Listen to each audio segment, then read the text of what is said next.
অমৃতা রান্নাঘরে একটি জনপ্রিয় রেসিপি নিয়ে আমি আজকে এসেছি। রেসিপিটার নাম হলো কাঁকড়া কারি। যদি আমার রান্নাটা আপনাদের ভালো লাগে তাহলে আমার চ্যানেলকে সাবস্ক্রাইব করে দেবেন, যাতে আরও ভালো লোভনীয় রেসিপি নিয়ে আপনাদের কাছে আসতে পারি।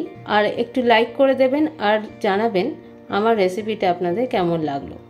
খুব ঘরোয়া সহজ কয়েকটি উপকরণ দিয়ে আজকে কাঁকড়া কারি বানিয়ে দেখাবো। চলুন স্টার্ট করা যাক কাঁকড়া কারি।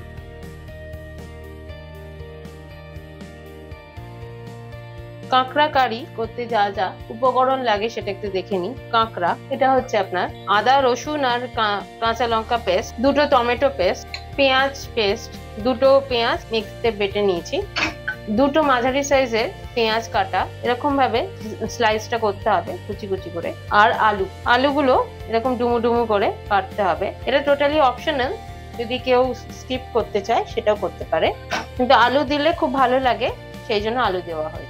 কিছু মশলা লাগবে দেখে নিই। নুন, কাশ্মীরি লঙ্কা গুঁড়ো, হলুদ গুঁড়ো, জিরে গুঁড়ো, ধনে গুঁড়ো আর শাহি গরম মশলা। এবার রান্নাটা শুরু করা যাক। এবার কড়াই গরম হয়ে গেছে, এর মধ্যে সামান্য একটুখানি তেল দিয়ে কাঁকড়াগুলোকে নুন হলুদ দিয়ে ভাজতে হবে।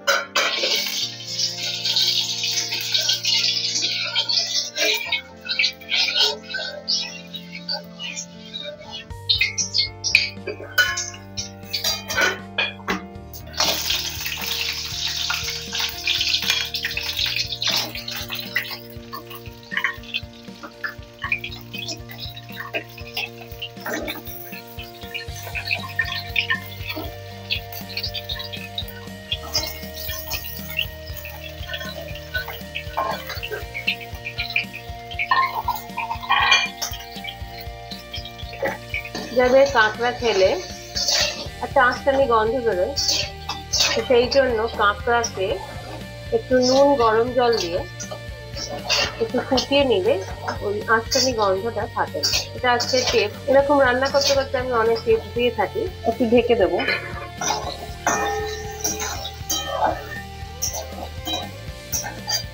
দেখুন কাঁকড়াগুলো ভাজা হয়ে গেছে। এবার এই কাঁকড়াগুলোকে তুলে নিতে হবে। কাঁকড়াগুলো তুলে নেওয়া হয়েছে। এবার সেই কড়াইয়ে একটু তেল দিয়ে, তেলটা গরম হয়ে গেছে, এবার আদা রসুন আর কাঁচা লঙ্কার পেস্টটা দিয়ে দিতে হবে।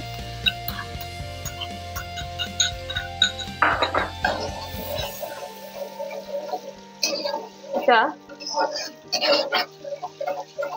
একটু ভালো করে মিশিয়ে নিতে হবে, একটু আঁচটা বাড়িয়ে করতে হবে,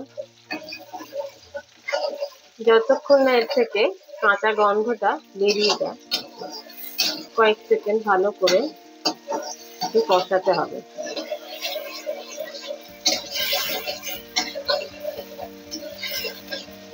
কাঁচা গন্ধটা আর নেই, এরকম অবস্থায় কুচি করে রাখা পেঁয়াজ দিয়ে দিতে হবে। এখন একটুখানি নুন দিয়ে দিতে হবে, যাতে পেঁয়াজগুলো তাড়াতাড়ি নরম হয়ে যায়।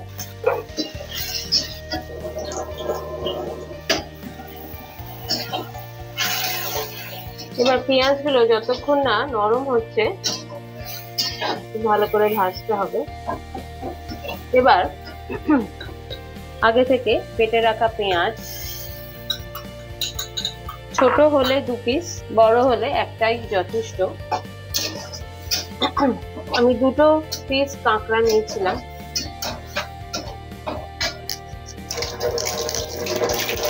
কাঁকড়াগুলো বেশ বড়ই ছিল। 2 পিস মিলিয়ে 500 ওয়েট হয়েছিল।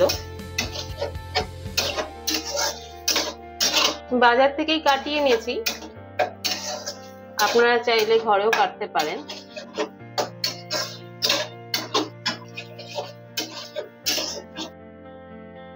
এবার 2টো টমেটো যে বেটে রেখেছিলাম সেটাও দিয়ে দিলাম।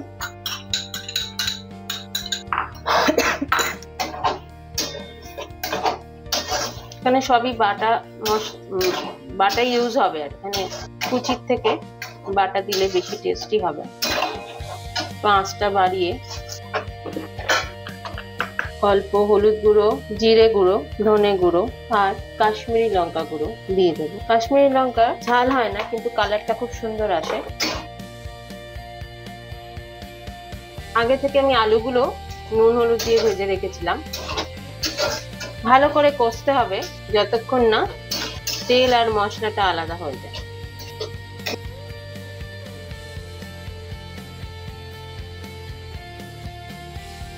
গ্রেভিটা কষানো হয়ে গেছে, কি সুন্দর কালারটা এসছে দেখুন।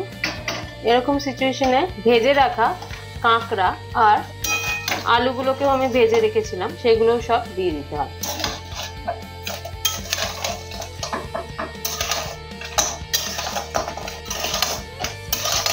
এরকম পদ্ধতিতে যদি আপনারা কাঁকড়াটা বানান, তাহলে যারা কাঁকড়া খায় না তারাও খেতে শুরু করে।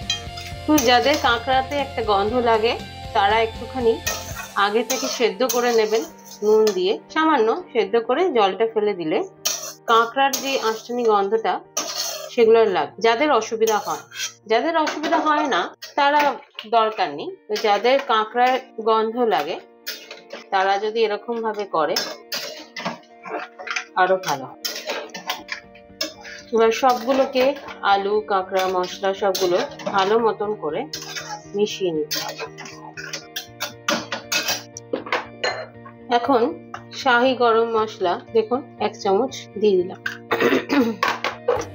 ঝালটা আপনারা বুঝে দেবেন, কাঁচা লঙ্কা অলরেডি বেটে দিয়েছি,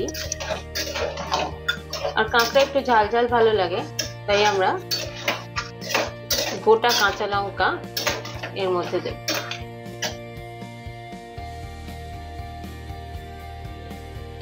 তিনটে গোটা কাঁচা লঙ্কা একটু ভেঙে দিয়ে দেবো, তাতে টেস্টটা আরো ভালো আসবে। আমাদের কাঁকড়া কারি রেডি। এখন একটু জল দেব, একটু জল দিয়ে ফুটিয়ে নেব ভালো করে। আলুগুলো সেদ্ধ হয়ে গেছে। এখন একটুখানি ঘি দিয়ে দেবো।